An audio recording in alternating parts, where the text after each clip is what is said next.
everyone. My name is Alex Thomas. I'm a mortgage consultant for Primary Residential Mortgage here in Baltimore. At PRMI, we're very proud of our gold tier relationship with the Maryland Mortgage Program, and one of the programs we get questions about all the time is the Smart Buy program, which allows Marylanders to buy a home and pay off student loan debt at the same time. Now, I know that sounds too good to be true, but stay with me. Here's how it works. For starters, you need to meet the program's basic eligibility requirements. While you do not have to be a U.S. citizen, you must have a valid Social Security number.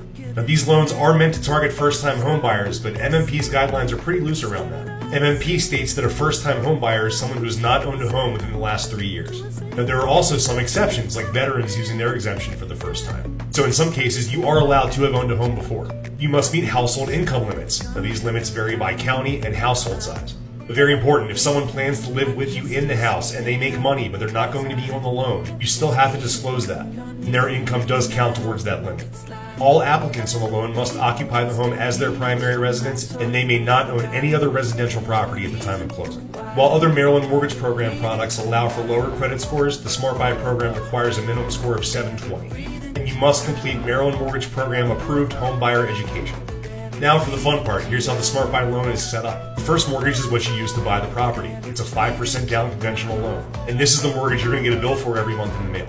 Now, if you're wondering what the interest rate's going to be, good news. The Maryland Mortgage Program has taken all the guesswork out of that for us. They advertise their interest rates, and you can find them online.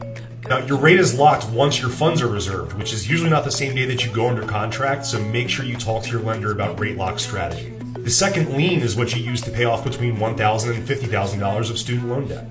It is a 5-year forgivable promissory note up to 15% of the purchase price of the home, not to exceed $50,000. This must pay off at least one borrower's student loan debt completely. So let's say you owe $55,000, you have to bring $5,000 to the table or pay that off before closing. The student loan debt you're paying off must be in the borrower's name and must be for the borrower's education. Now, this second lien is forgiven in increments of 20% per year, meaning in 5 years the note is fully forgiven. Now, this doesn't mean you have to live there for 5 years, but it's important to note that if you move out before that, you're going to have to pay a portion of that student loan debt back.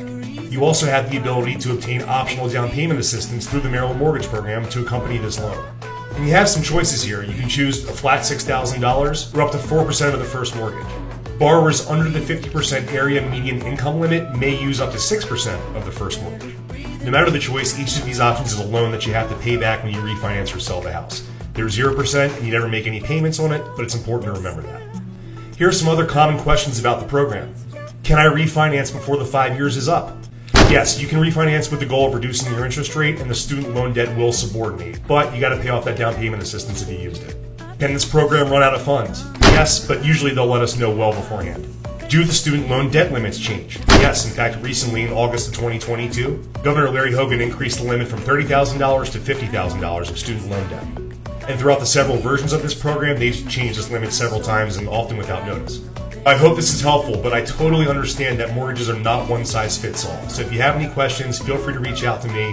Hope you're doing well, and hope to talk to you soon. Have a good one.